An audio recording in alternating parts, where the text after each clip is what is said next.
Bonjour à tous et bienvenue sur Let's French. La vidéo d'aujourd'hui est pour un niveau un peu plus avancé que celle de d'habitude. Je dirais un bon niveau B2, mais vous pouvez la regarder bien entendu avant, même si ça vous semblera peut-être un peu tordu, un peu fou, d'accord? Donc nous allons voir aujourd'hui ce qu'on appelle le nœud explétif. Le nœud explétif, c'est un mot qui ne sert à rien, mais qu'on utilise quand même. On va voir ça ensemble. Si je vous dis « on craint qu'il y ait une crise dans l'immobilier » et « on craint qu'il n'y ait une crise dans l'immobilier », laquelle de ces deux phrases est affirmative? Réponse, les deux. D'accord?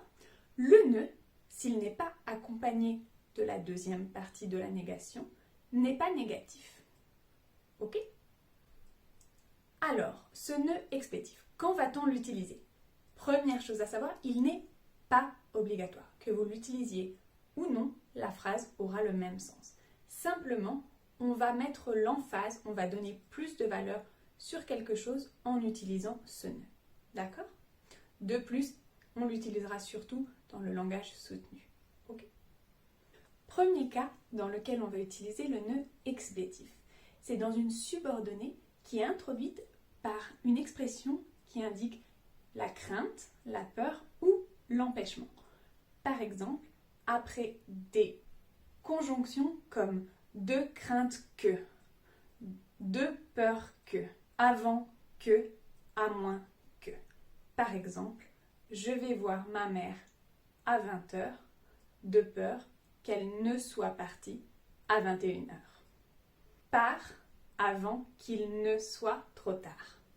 Je sors en promenade avant qu'il ne pleuve. D'accord? C'est le cas également pour tous les verbes qui indiquent la crainte ou l'empêchement.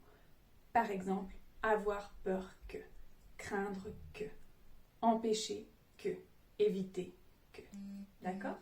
Par exemple, il faut éviter qu'un accident ne se produise. Deuxième cas dans lequel on va utiliser le nœud explétif, c'est souvent dans les comparatifs d'inégalité. Plus que ou moins que, par exemple. Ça accentue l'inégalité. Par exemple, vous parlez plus que vous ne travaillez. D'accord? Le nœud explétif est moins difficile que je ne le pensais. Bien? Et voilà, la dernière chose que je voulais vous conter, vous expliquer, c'est que si la première partie de la phrase est à la forme négative, on n'utilisera pas le nœud explétif après. Ça serait trop lourd. Par exemple, on dira « Je crains qu'il nous ait menti », ok? Mais on ne dira pas « Je ne crains pas qu'il ne nous ait menti ». Pouh, c'est beaucoup trop lourd. On dira simplement « Je ne crains pas qu'il nous ait menti ». D'accord? Bien. J'espère que cette vidéo que j'ai essayée claire, concise, a été claire.